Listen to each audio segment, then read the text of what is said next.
Book Buzz, HarperCollins Book Buzz. Check it out. Do-do-do, Book Buzz, HarperCollins Book Buzz.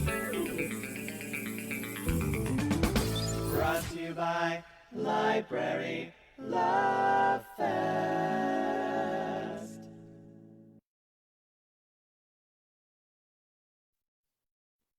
Hello. Hi, everyone. I'm Virginia Stanley, joined by my colleagues, Lainey Mays and Essie Ramirez.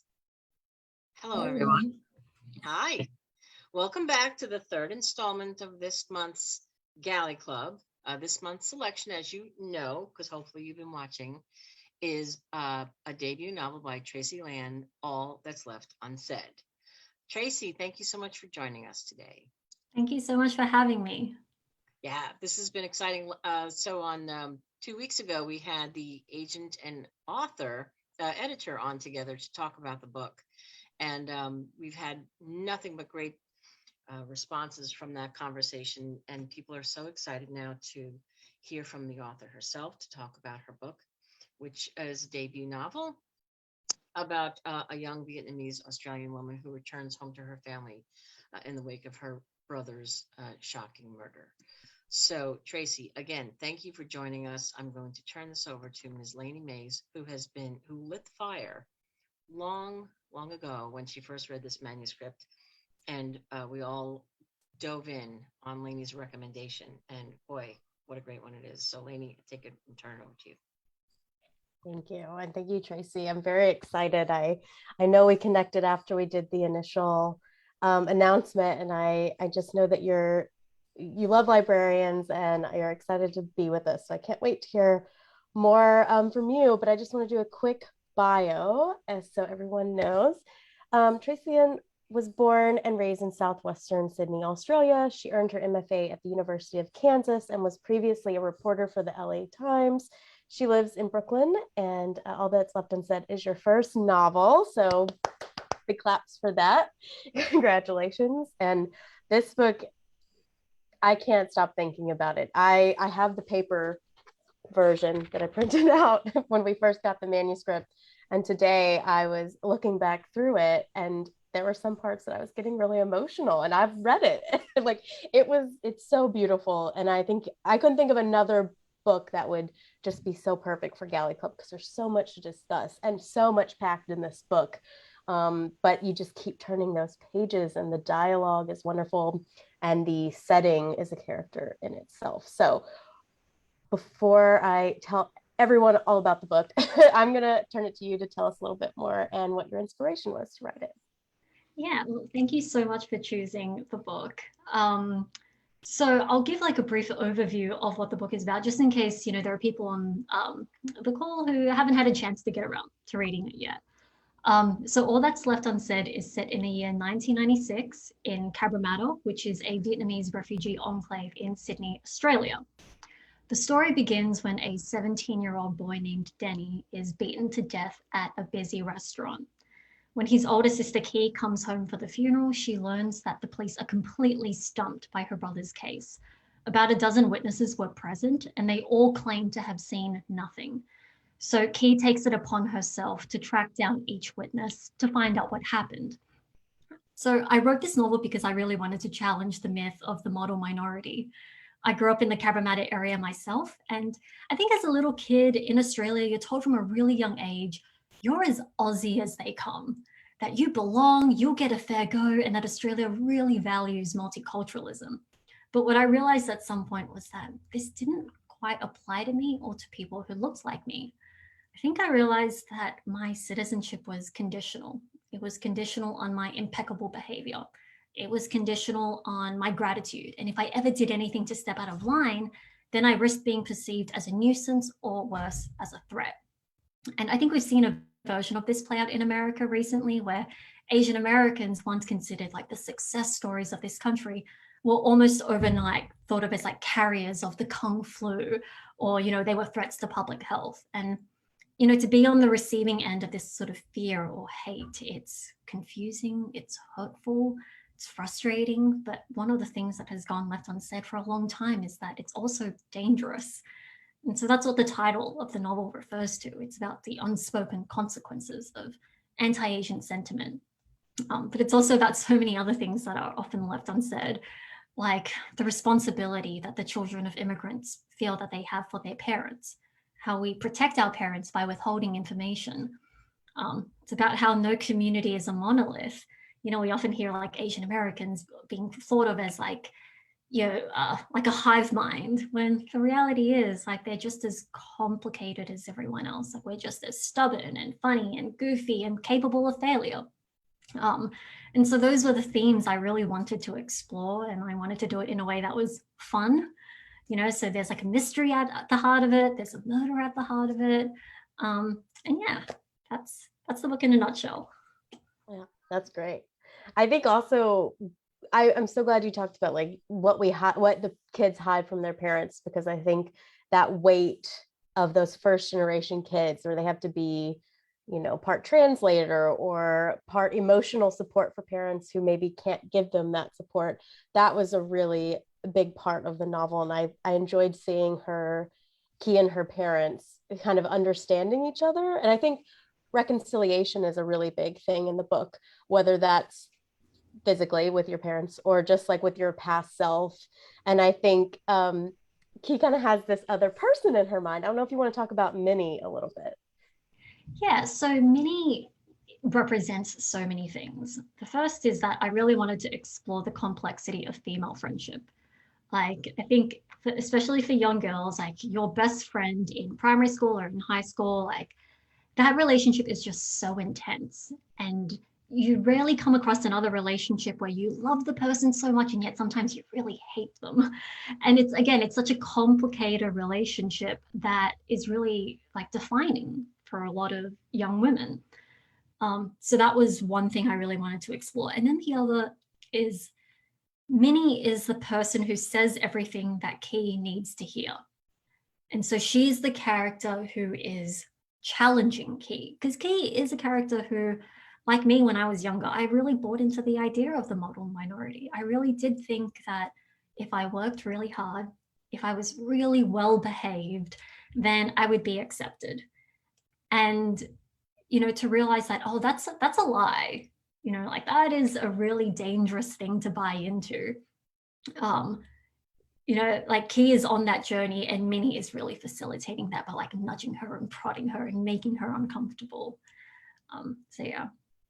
Yeah, Minnie has this kind of anger for a system that, even though Key doesn't always feel like she's gotten kind of her due for doing all of these good things, Minnie's had it worse in some ways. And so she has this anger, and it kind of gives her that outlet to be a little angry, to have her voice. But I think, yeah, female friendship was really great, because I have a friend growing up that I'm like, I could just see them saying those kind of things. Like you can hear their voice, and I really enjoyed that. Yeah.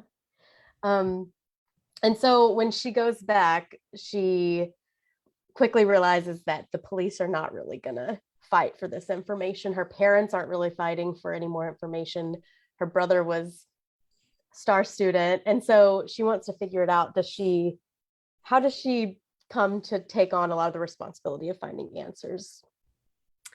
So part of the reason I made her a journalist is because in my experience, when I was a journalist, there were a lot of things I didn't want to do, but I had to do because it was part of my job. If I didn't feel like calling someone up for a quote, I still had to do it. And so making her someone with a journalism background meant that even though she would be very uncomfortable doing things, like, can you imagine tracking down the witnesses to your family member's murder to find out it's mortifying.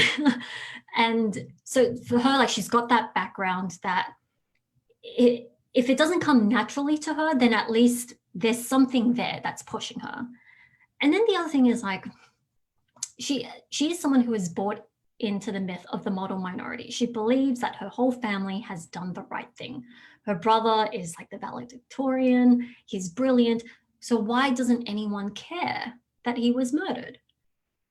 And so she's looking around and she's feeling kind of insane, because she's like, we worked so hard and we were so good. so that we could be treated with respect and dignity, and our lives would have worth. And yet there's so much indifference to her brother's murder.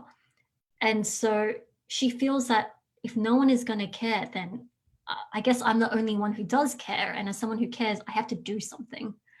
So those factors sort of come together that then force her to like take one step forward and then another to find out what happened. Right. And there's these people around her. Like, I think of the beginning of the book when all of the teachers are at the house after the funeral, and she's like, they don't even know how to say my name, much like they're just being nosy. And so that kind of is that thought of like, I did everything right. Why does no one take the extra step to care? It's frustrating. Oh, Brittany, you're muted. How's that? Better? Okay. I know. I was just going to say that we talked about this at when the editor and agent were on, and that scene back at the house after the funeral is so hard, because it's just like Lainey said, they're not even acknowledging that, like, she's given up on, like, oh, you don't even know how to pronounce my name, you don't make the effort, you never have really, and these teachers don't know what to do with themselves there, and the father's off in one part of the room, in his room, and it's just I don't know, there's just this cultural clash or something, and you just feel for her so much, because you can tell it's like, oh my God, and in addition to just having this horrible thing happen, there's just this awkwardness, and everything just feels off kilter. Yeah, and I think that is one of the challenges that a lot of children of immigrants experience, which is that they are the bridge for their family to their chosen home.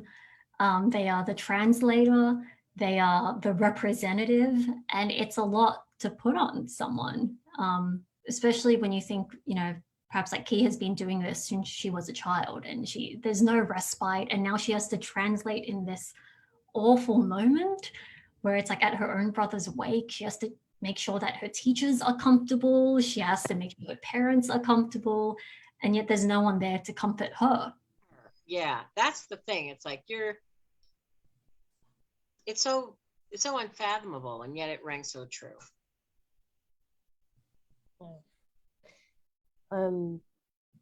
So I really, you could read the whole book just through Key's point of view because it's so strong, and the voice is amazing, but there are some chapters that are told through other people's eyes, and I thought that was really interesting, especially the teacher, the kind of like savior. She feels like she's doing so good. So why did you decide to write it through multiple people's point of views?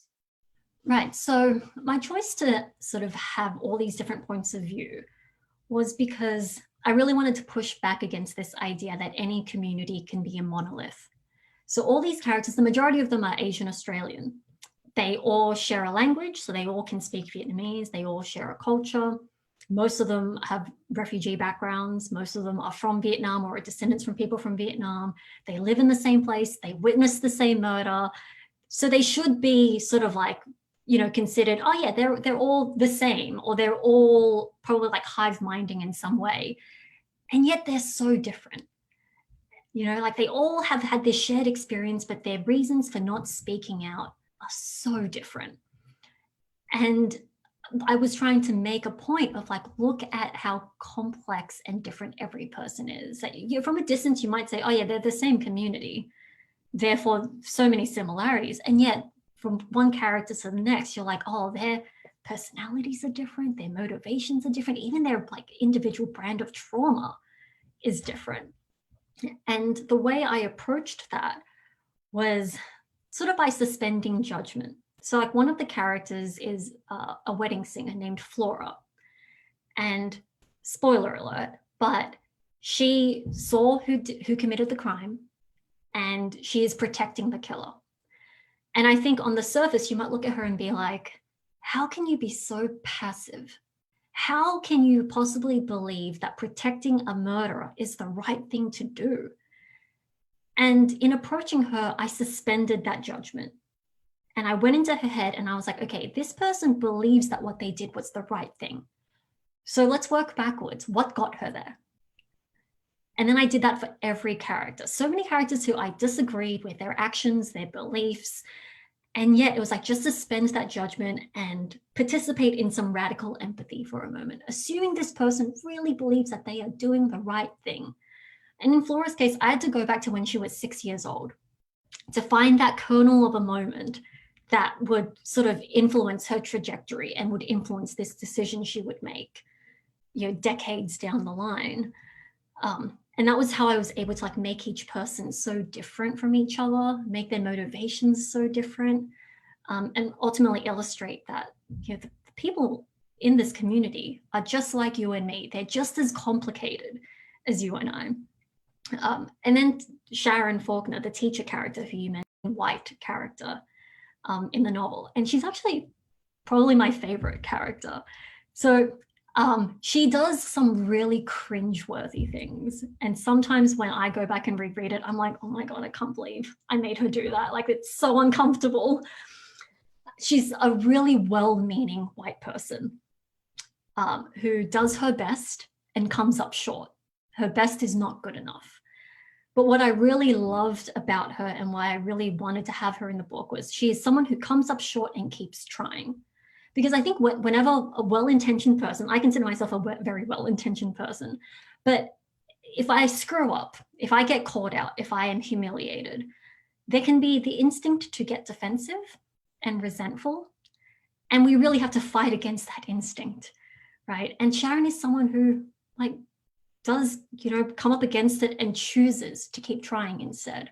Because your best might not be good enough today, but maybe your best tomorrow will be good enough. And so I see her as like a very hopeful character. Well, yeah, she's screwing up royally. Like, oh my God, she makes me so uncomfortable. But yeah, she keeps trying. Right. I love that. I did not expect you to say that that was your favorite character. That's wow. But you're so right. And that goes along with what you were saying about getting into the head and understanding why, because it's not always about, Minnie gets really angry at her and gets verbally angry, but it's understanding that intention and that we can always learn and change. And yeah, I love that. That's awesome. Yeah, because like I think about even myself, the number of times I've gotten things wrong. And, oftentimes a kind friend will pull me aside and say, what you said was actually a little bit insensitive, or, we don't, like, that's not how you should frame it. And again, the instinct is like getting defensive, right? But I'm so well-meaning. Like, have I just been accused of being, whatever, like committing whatever ism? And it's all like pausing for a sec and thinking, no, like, don't get defensive. Learn from this and try again tomorrow. And then if tomorrow it's not enough, try again the day after that. So yeah. I love that you created a character that you go back and you find cringeworthy, and you put those cringeworthy moments there in that person. I think that's genius because they're out there. We're all out there, But I do love that. I think that's great. I thought you were going to say Minnie. I don't know. What did you think, Lainey? Did you think Tracy was going to say Minnie was her favorite? I mean, I'm sure it's hard, all your children, right? But I think I just was surprised that you're like, no, that's my favorite character, even though to me, that character is one to be like, see, kids, don't do this. Whereas instead you're coming at it at a really empathetic angle. And I appreciate that. Yeah. Yeah, like I'm a really optimistic person. And so even though it was really fun writing Sharon's character as well, because when she's interacting with the guidance counselor, Lena Lau, it was really satisfying for like Lena to essentially call her out a little and say, well, actually, that thing that you thought was like so thoughtful, maybe not great. So it was satisfying to write in the moment. But then going back to read, it was just such an emotional roller coaster to be with Sharon. And I really do think she represents us at our best, which is like, just keep trying. Just don't give up. Even if you screw up today, believe that you could do better tomorrow. And I think that's what we all need to be doing. Yeah. I think that also goes into the book as a whole, towards the end. they haven't read it, I won't say it, but getting, again, reconciling and saying like, that's okay, but you can change, or you can make decisions tomorrow that are going to make you feel better about who you are yesterday. And so I think that that's a grander theme. I'm glad you pointed that out. Yeah, I think it's about having more of a redemption narrative, because I think what is more common right now is like a narrative of radicalization, right? Where someone gets hurt and then that just sends them on a trajectory where they continue to hurt others. And some of that does happen in the novel, but I also believe that there is a narrative of redemption that is very real, which is you can get hurt and you might hurt others, and at some point you learn and you change. And some of the characters get to go through that. Yeah. I found Key's father really interesting. Like, this is sort of like kind of shut down in a weird way. And she was so like, why haven't you made these phone calls? Why haven't you followed through? You want to talk about that a little bit? Yeah. I think attempting sort of like the radical empathy exercise with him was really interesting because, I've encountered like a lot of men around that age, like I grew up with, who, are very reserved and they don't talk a lot. And when you learn about what some of them have been through, suddenly it's like, oh, I now understand a little bit of why you are the way you are.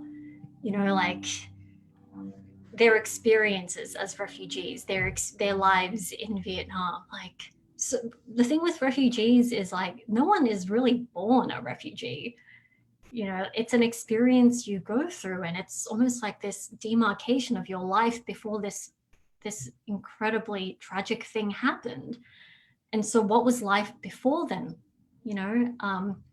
And so for him, like I went back in time to try to imagine like what sort of life did he have that would be really painful for him to lose, and then how does he cope with it now that he's in Australia?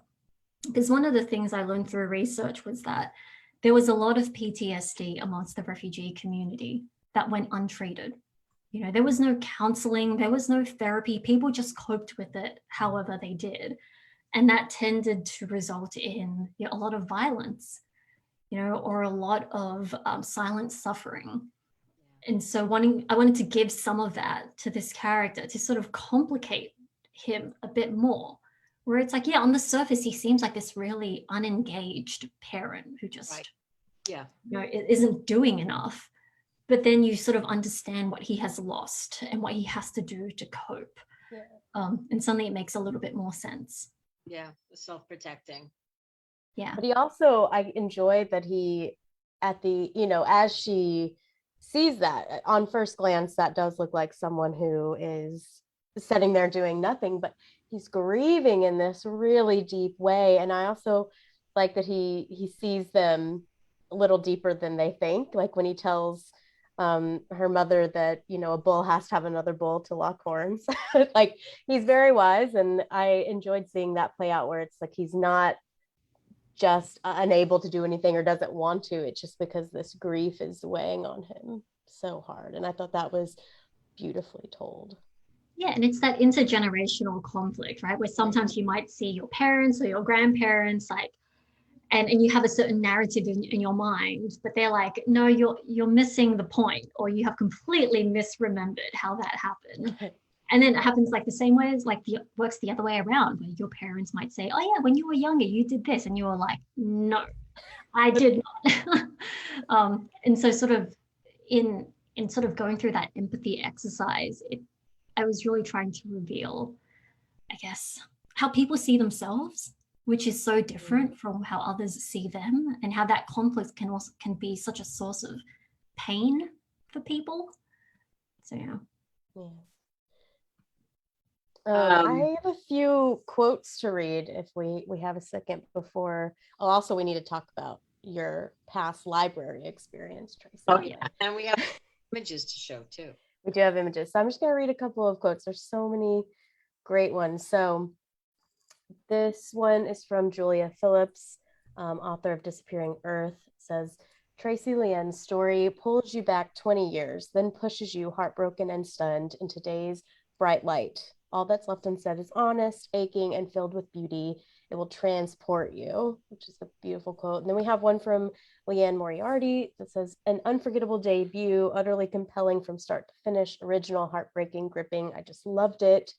Katie Gutierrez, who was on our Galley Club not too long ago for More Than You'll Ever Know, said, every character is rendered with astonishing precision and empathy, creating a vital and unforgettable portrait, not just of Vietnamese-Australian community, but a family fighting its way forward in the aftermath of a violent crime. This book is for anyone who has ever been told they are the lucky ones. That's just a few of the quotes, but oh, goodness. Is it where, I mean, this is your first event, right? After writing the book. So you've been getting all these quotes in. Can't imagine. Yeah, it's very surreal. It's very weird to know that anyone has read the book besides like my editor or, you know, my advisor at KU. And I'm always like sometimes afraid to ask people like, what did you think? Because it's like, what if they didn't like it? I couldn't handle it. So yeah, it's very exciting and very surreal. You just blame it on the characters in the book to say they just came out of me. I can't help it. They were well-meaning. All over this. So I've got a couple of, I know we have a couple things we want to get to. We want to get to some images that you've shared, Tracy, and also the library story, which we have to tell, or Tracy has to tell it. And I've got a couple questions from some Facebook folks. So how do we want to do this? Should we ask a few questions and then, or do we want to show the images first and then ask the questions? Do you want to do some pictures? Is that okay? Let's do that. Let's fill it in a little bit and then we'll go to the question. That might prompt some more questions. Yeah. So Tracy, I know, you know, the setting is just like a character in itself. So if you want to talk about this photo. Yeah, so this photo was taken in 1993 and it's Freedom Plaza, which is sort of the downtown area of Cabramatta. And what I really like about this photo is that you can see how busy this downtown is. Like people are sitting on the benches, they're shopping, you know, it's like, it's a vibrant community. And yet this was pretty much at the height of the heroin epidemic as well. And the reason I wanted to include this photo is because in my novel, what I tried to do was capture the complexity of a place where it can be like Cabramatta was known by the media and by people who didn't live in Cabramatta as the heroin capital of Australia. So you would think of it as like a very depressed, scary place. But for me, it was home, you know, and it was, I didn't know any better. Like, yes, there was the heroin aspect of it, which could be scary, but I never thought, oh, I got to get out of here or anything like that. It was still the place where you could get the best food, the freshest groceries. It was still where you did all your shopping. It was still where you would run into your like 3 dozen aunties. So yeah, I think home can be very complicated for people where just because a place might be going through something really challenging doesn't mean it can't provide comfort. So that's Cabramatta to me. I love that. This is a news clipping, I believe, from 1995. And it was written after the leader of the 5T gang was killed. And a lot of the news coverage about Cabramatta was of this style, right? Street gangs, culture of murder. And you know, 5T makes like, I wouldn't even say necessarily an appearance in the novel, but it gets talked about quite a bit. And yeah, even though 5T is sort of like the flashy, juicy, like thing that you might want to focus on, like, oh my God, there's this gang that was run by a 13-year-old. I really like looking to the left or to the right of a thing and observing like what's happening on the periphery. And so as I was doing my research into the gang culture and into the drug trade, I learned that like, even though a lot of young people were joining the gangs, drugs were never the allure. You know, it wasn't like these 15 or 16-year-olds were like, all right, time to get some heroin. I learned that they were actually just really isolated and were looking for a sense of belonging. Many of them had parents who were always working because they had to. Many had parents who were dealing with their own trauma. They weren't fitting in at school. Their teachers didn't really understand them. And so they were finding people who gave them a sense of belonging. And oftentimes that was, the gangs. And then it was a slippery slope, right? Like you go from just truanting school to now you're dealing, to now you're smoking heroin, to, so you could see that how, someone might slide into that. But understanding that it was this sense of isolation that was motivating a lot of these young people, it informed how I wrote Minnie. It informed how I wrote her descent into that sort of culture. And so I ended up focusing on that a lot more than, drugs or drug dealing or gang violence. So yeah, that's the background into these two pictures. Yeah. I'm sure that goes hand in hand too with that feeling of like, I did everything right, yet I don't feel accepted. This system is not built for me in some ways, even though I was promised this dream. And so to find a place that you feel that you belong, I'm sure that did have a lot to do with it. And I've heard that with, like terrorist organizations or other things, that is the majority, that they feel wanted. And I think that it's just so sad. Yeah. I think so much of this book is about like, let's take a step back and see the little ways in which we can all be complicit in hurting people. Even when we're being super well-intentioned, what's that like one thing we might have done, or that one thing that we continue to do that might make someone feel a little bit isolated? And now you sort of extrapolate that and like, what's the natural conclusion? And it's like, it could be tragic for someone. Right. It could snowball. Yeah, absolutely. Yeah. Right. Wow. Okay, should we take a few questions? Oh. Yeah, okay. Let's see, hang on a second here. Minnie, can you hear me? I can. Okay, so here's a question from Jennifer Winbury. She says, were there any characters that you thought would need to be, hang on a second, just jumped. Were there any characters that you thought would need to be part of the narrative, but just became background characters or didn't even make it into the book? That's a great question, Jennifer. Jimmy Carter had his own chapter at one point, and it followed his entire journey from like the refugee camp to meeting Flora for the first time, to how he got his job.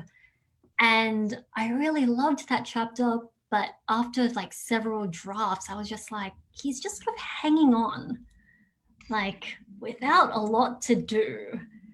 And I had to be kind of ruthless in editing to make sure that everything clicked in and everyone served their purpose. And so Jimmy Carter lost his chapter and was instead rolled in to Flora's chapter. There you go. Amy White says, do you map out and describe each character, or do they come about as you write?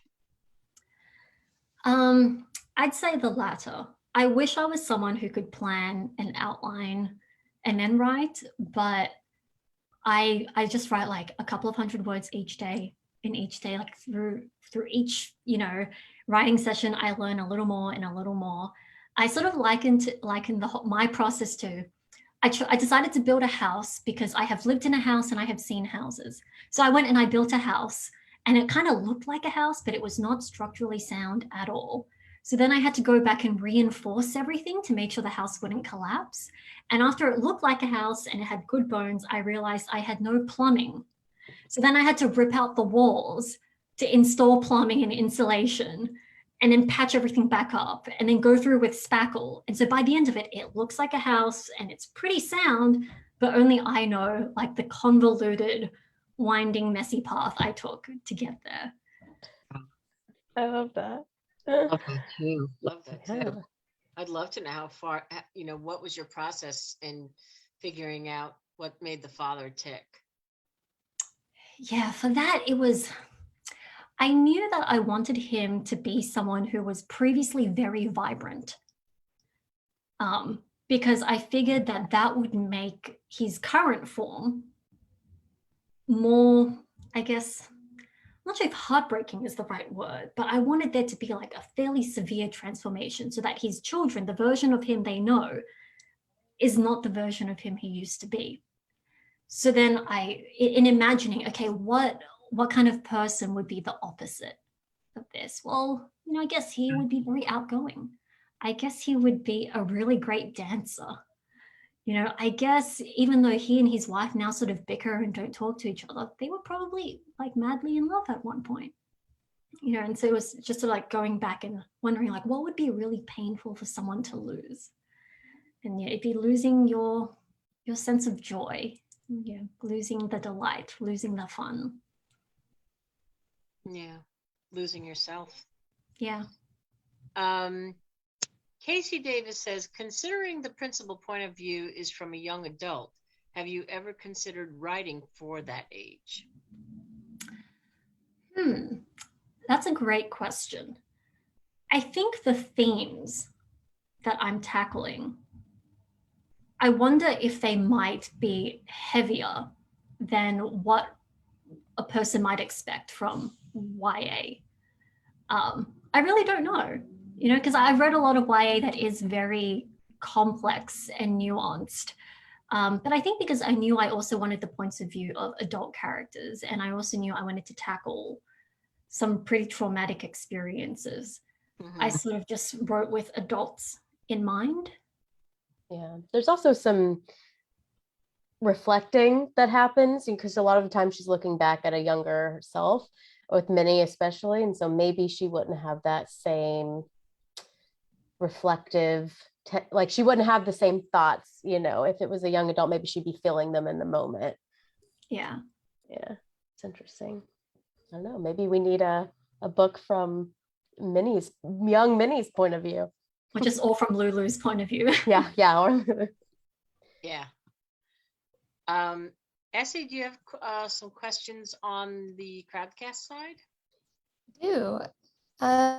Kim wants to know, I felt like this heartfelt story was universal. Do you think that it could have taken place in the States, or is this a story that needs to be told from Australia? So I think it's a story that I could have only told from Australia. If someone else wanted to tackle similar themes, because I think a lot of these themes are quite universal, absolutely. There's a version of this story that could come out of Queens, that could come out of Oakland, California, any number of places. But for me, my starting point was, okay, well, what did I grow up with? And it's not so much that I think that you should write what you know, because I think write what you know assumes that knowledge is finite, whereas I think you can always expand your knowledge. But for me, like my upbringing was so tied to this area, and I remembered so many of the details of this place so specifically, that for me, it always had to be Cabramatta. But yeah, like I can definitely see a version of this or like the themes in the story explored by a different author in a different place. Absolutely. Someone on Crowdcast, Kim, said, I think it's a great crossover for YA. So maybe that is something to consider, much like this is our Galley Club, because I thought it would have so much to discuss, as we've proven in the last hour. But maybe that is good. Maybe it's something that you could give to a mature reader and have a family discussion even.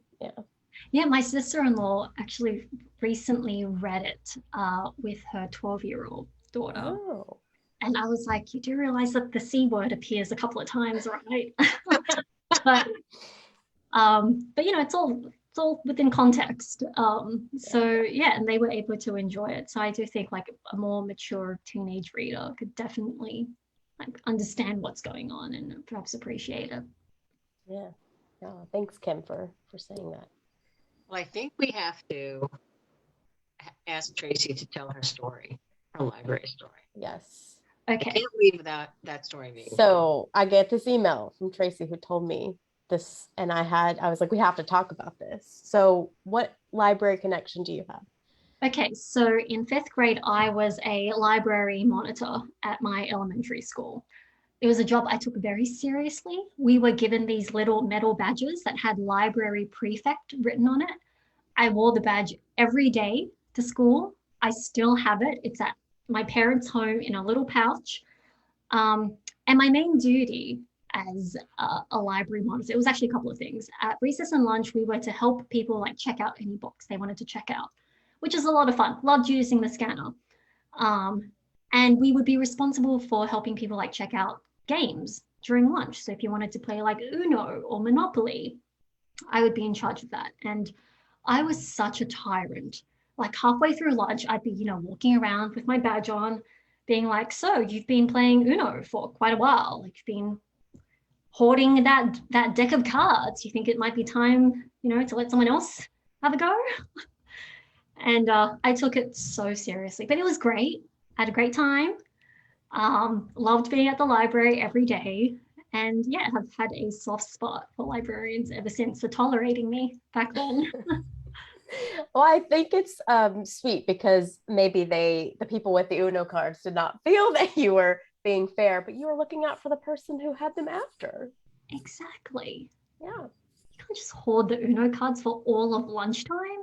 Come on, man. Yeah. I love that you still have the badge. Oh yes, like every now and again, my mom will be like, "I'm doing a clean out. Do you want to keep this?" And I was like, "How is that a question? Like, you do not touch that badge." Oh my God, when you told us this story, we're like, do you have the badge? You said, no, it's back home, but you know exactly where it is in the bag that it's in, and no one touches it, and that you just say you're gonna leave it to your kid. Oh yes, like when I have kids, that will be their inheritance. It's like Love you'll get that. a library prefect badge circa 1999. Use it wisely. Use it wisely. Yeah. I love that you were what did you say? You were a tyrant. I think that's just so funny. I don't have any more questions from my end. Essie, how are you doing there? Just No, lots of love. no questions, just a lot of love, just a lot of excitement for your book. Oh, thank you so much. Thank you. This has been great. This is just such a beautiful story. I mean, Lainey was saying before, and she mentioned it to you again, that, she's read the book several times. It still, wells up because it's such beautifully drawn characters. I know we said this when we were talking to your editor and your agent, and even when the manuscript was submitted, they really didn't have a whole lot to change there. I mean, it was so tight, and just the emotional research that you did with each one of these characters, which you put into it to make them who they are. It just comes right off the page. It really resonates. It's beautiful, and congratulations on this incredible story. Yeah, thank you so much. And big thank you to the librarians for taking the time to read this. I know they're so busy and they're bombarded with so many books. So the fact that you're taking any time at all to give my book the time of day, like, I'm really appreciative. Well, Lainey, do you have anything else? No, just that this is a book that I'm jealous that people get to read it for the first time. So if you haven't had a chance and you're watching, please go get a Galley on eGalley, on NetGalley, or Edelweiss. And thank you, Tracy. It's a really beautiful one. Thank you so much. Well, it's an honor to meet you virtually and hopefully in person one day soon. So again, we will be back. Let's see, when will we be back? We'll be back next Tuesday with a recording of us announcing the title for June, because we have Memorial Day weekend. So we'll have a recording and you'll get to hear what the book is so you can start reading for the June issue of Galley Club. And that's it. That's, this has been really fun and wonderful to talk to you. So Tracey Lien, All That's Left Unsaid. If you haven't read it, well, I don't think too much has been spoiled. So you can go in and just, these characters will wrap themselves around your heart for sure. So enjoy, as Lainey says. We're envious that you get to read it for the first time. So good on you. All right, Tracy, thank you so much. And take good care, everyone. Thanks for watching. And come back next Tuesday and you'll find out about the next title that we've chosen for Galley Club. Take good care. Bye, guys.